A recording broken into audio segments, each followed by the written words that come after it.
I'm really happy with the results of this repair.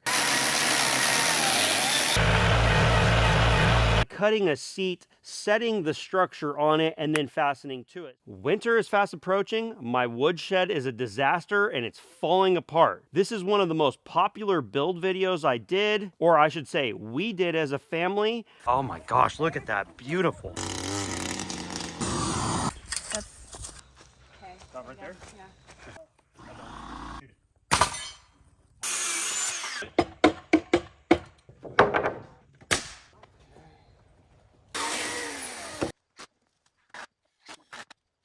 Oh, way back. Boys like getting to be a part of something like this, and this is a great way for them to learn this process, right? Scrap wood, $100 into this thing. Now listen, after you build something, you realize probably somewhere around 2 years ago, and it continues to get views daily. I've pinned a comment saying that there needs to be some repairs made. I would build it stouter, but let me show you why it failed. Since we built this, things have changed drastically for us here on the Okie Woodsman channel, and therefore it's changed drastically in our lives. My wife and 2 boys built this some time ago, and if you were to watch that video, you'd see that my boys are quite a bit bigger now. The concept of the video was how affordably and inexpensively could we build a woodshed to put up wood for our family here in Oklahoma. We used a ton of material that we had laying around. All this stuff was things that kind of went bad after sawmilling, wood that I sawmilled that probably shouldn't have been sawmilled. Some of it was real nice pine boards sawmilled right off of this property. We absolutely love looking at it, but the problem is I built it a little too light in a couple key places, and I'll show you why that is and what failed. And then we're going to try to go ahead and solve the problem. I hope it's going to be pretty easy. See how close that is there? And see how low it is there? This deck essentially collapsed in the middle. The reason why that is I simply used fasteners like this right here, and they sheared off. The question I have is, will I be able to lift that up? Will the wood be too deformed? And will it break everything over here? Let's find out. We've got to expose this and see what we can do. If you haven't seen the video, what we did is we just simply augered the ground and set 6x6 posts in the ground, burned them, and that was it. There's no other treatment otherwise. So I'm curious to see how this is going to hold up in the long run. My first idea is to try to use the tractor.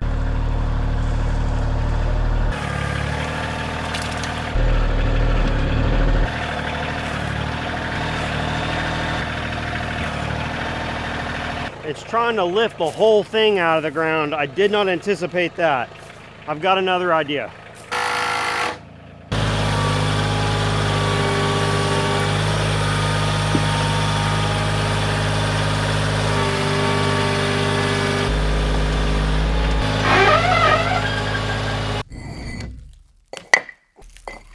Well, we'll find out if this will work.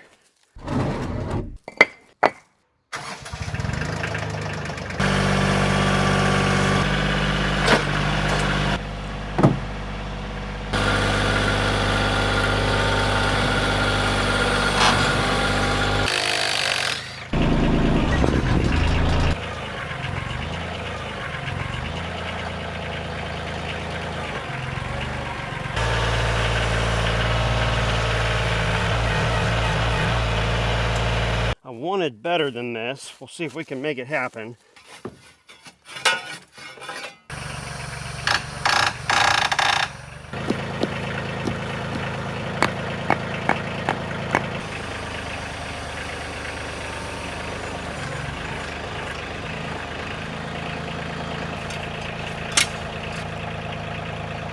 Though it's not perfect, I'm not so sure that I could get the rest of it good because of the bow in the wood. So what I'm planning on doing is driving a lag through that center point, and then I am still going to support each of those sides. This is what should have been done in the first go around. This backside here is kind of brute force, but the front is going to be craftsmanship, and it should look good because I actually get to build supports for it. Let's see what happens when I set this down now. Well, it isn't perfect, but it's a heck of a lot better because that was buried in the dirt before. We lifted that up a few inches, I would say. And what's even better is I don't have to do this one because I was able to put a block there. This one I may end up putting 2 stacked blocks or something as well. I don't know yet. What I'm trying to decide now is whether or not I should leave these totes in here, because if I remove them now and this thing pops up, well, that's screwed down. Yeah, I think I'll leave them in there.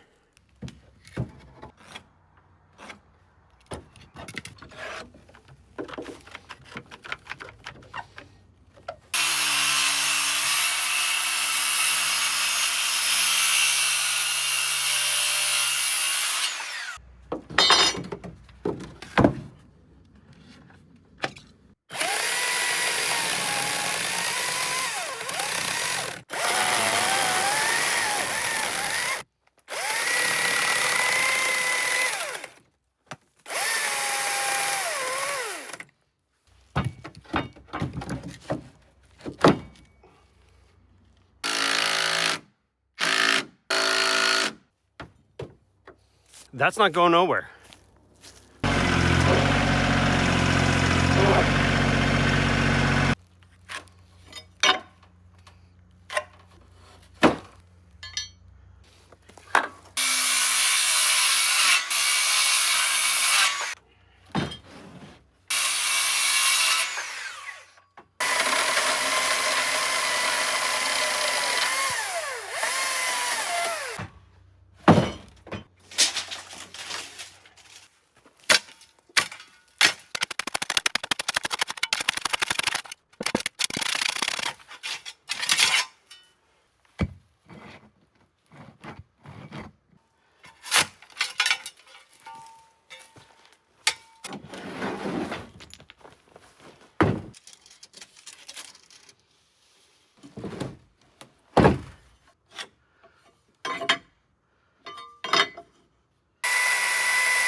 So you might be wondering why this shed was built so possibly poorly from the get-go.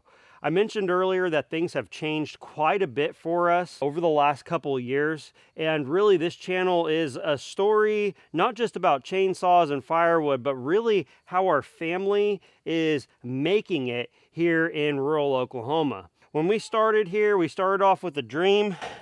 Uh-oh, this one makes a lot of noise. We started off with a dream, hit some financial roadblocks, you know, 2020 and all. When we did this shed, there was really no extra money to just buy fasteners, hardware, and all that. When it comes down to it, those lag bolts that you saw me driving into there, those things add up very quickly. Those were things that I didn't have just laying around. In fact, I had these laying around from another project. So again, we like to be thrifty with the way that we spend money.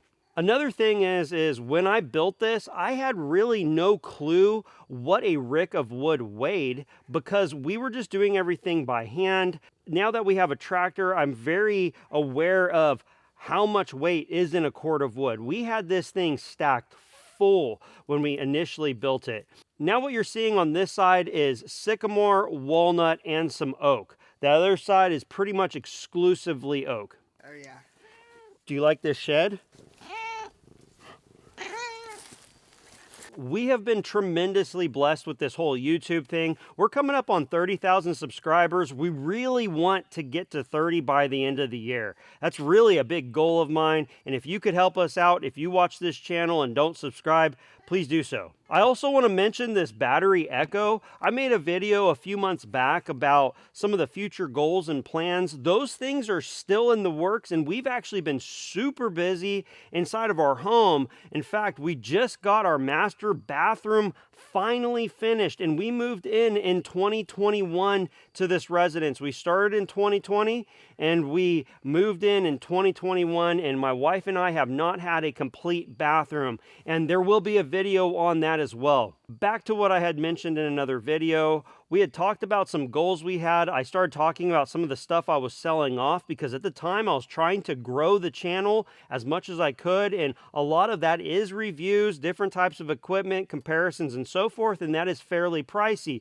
Well, again, with how the channel's been growing, those things have become easier. We've been able to, well, let's just put it this way. We're flat out blessed because I've been able to purchase and acquire different equipment such as the tractor, even a brand new Stihl 500i. I would have never thought that would happen a year ago. And the point of that was this was one of the saws that was on the chopping block. I actually sold quite a few other bits of equipment. This didn't sell because it's a battery saw, and also I had a few offers. I had a guy that was very serious, but the problem is we could never make our schedule work. Well, what that means for me now is I'm actually super happy to have this. I've actually removed the listing off of Facebook Marketplace, and part of that is because I sold my little rigid battery saw that you saw me use when we built this. It is just really nice to have a battery format. The only negative on this saw, this battery format is all basically it's lonesome. I don't have any other equipment. I don't really plan on adding any other equipment, and a lot of it has to do with this saw can only hold this 2.5 amp hour because of how it's designed. Echo has larger batteries. You can use them on blowers and string trimmers, but not on this. That makes it a dead format to me, but I do like how this saw works, and it worked very well while restructuring this, the wood shed. You probably noticed that this shed failed when the fasteners sheared off, and it's because I basically attached to the face of the posts in the ground. Really, the best way to do it is just like I did here by cutting a seat, setting the structure on it, and then fastening to it. So really what you're doing is the fasteners are just holding things in place, but not holding shear weight. So that's another thing that I did wrong when I was building this shed. Boy, wasn't that incredible when I took the tractor and lifted up on that back and the whole thing was popping up out of the ground. I would have really liked to have gotten that back a little bit more lifted up, but I think the wood was just too deformed for too long. I was not gonna get it back right, and so I'm really happy with the results of this repair. I think that this shed ought to last for a very long time. And also, speaking about the pine, and some of you might be wondering, yes, I did bury those pine posts in the ground only burnt. No other sorts of treatment or anything like that. And so far, everything looks good. They don't look like they're getting eaten up. I don't see signs of bugs getting into it. It's not getting soft and mushy. In fact, when I drilled into the posts, they feel good and solid as new. And that's one characteristic of the shortleaf pine that we have here in our rural Oklahoma property. The growth rings are super tight. There's lots of pitch, and these things are very, very solid. Of course, it's not the same as sticking black locust or hedge apple in the ground or white oak, but with the burn and the type of wood, I think we're going to be in pretty good shape. Should they start rotting at some point, what I'll do is I will just methodically replace them, sort of like what I did here, if we desire to still have this shed here. And we absolutely love looking at this thing outside of our house. I also want to talk about something I learned about totes today. There is no way on this earth that I'm even close to a rick of wood with a full tote. Maybe if I were to methodically stack also the front side and mount a little bit on top, but that side over there is 2 full totes that were stacked pretty darn tight. And as you saw in the video, I stacked this side with some partial totes. You know, I was just trying to clean up. I wanted to have the totes available for other splits as time goes on because I'm piling up rounds and all of that. There should be something more coming in the future, so make sure you stay tuned there. I want to mention too, those vintage saws, the 372 and 395, I've been collecting parts to make those whole. And another thing that's become important to me, and as the channel's developed, again, this is another thing that's happened because the channel's been doing so well, as I actually went OEM parts instead of aftermarket Chinese stuff on the 372 and 395. Some of you might be wondering why the 395 wasn't further along, and that's because, well, OEM parts are expensive. Just the brake band alone was like 20 bucks. The chain brake for the 372, I don't remember. I think it was somewhere around 30 or 40. And one of the best prices I found on it, and it was just easy to get, was at Saw Salvage. And so I picked up a few parts from them. This is just all really exciting. I'm just thankful that I was able to get my son's help in stacking this. I wanted to get this video done. I've been thinking about it for months and months and months. I wasn't able to put any wood in here until I made the repairs. Now that it's repaired, we're ready to go. And I think this is all we're going to stack for us personally, because this ought to get us through our Oklahoma winter. Our house is very well insulated. We burn pretty rigorously, but at the same time, it's pretty easy to heat up our home to 80 plus degrees, and we just don't like that. So I think this is going to do just fine for this year. And I also kept a majority of the other totes with the better wood in them so we could bundle with. Keep in mind, we do sell in our stand. We have a secondary stand. And I also, I'm kind of thinking about some ways of maybe taking a trailer to the local Walmart or something like that and selling bagged firewood there, or bundled, I should say. I really don't want to sell ricks very much. It's just too much work, not enough return, especially without a dump trailer or anything like that. We were selling them for about $100 stacked. Because going rate here locally is probably less. Now, our wood is dry, so, you know, that's how we kind of justify that. But a lot of the wood here, people just split really big green rounds, call it seasoned, and that's it. I would love to hear your thoughts about this. If you're wondering how we built it in the first place, I would definitely check out that original build video. It's really, really actually a sweet memory that I have with my wife and kids. We all came out here. We needed a wood shed. We needed a project. We needed a video. We were trying to build a YouTube channel, and that video started off so slow, and now it is one of the top 10 probably. I will put a link to that video in the description, and maybe even in a pinned comment if there's some interest in that.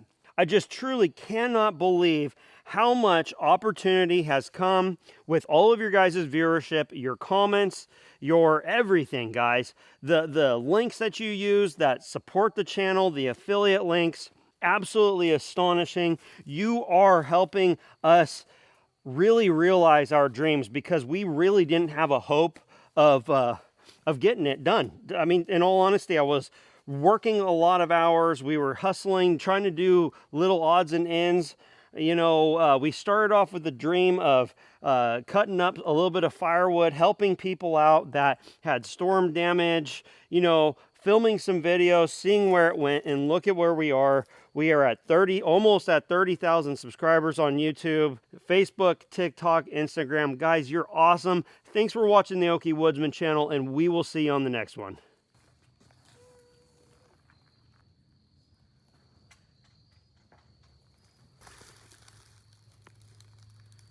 Not perfect, but way better than it was.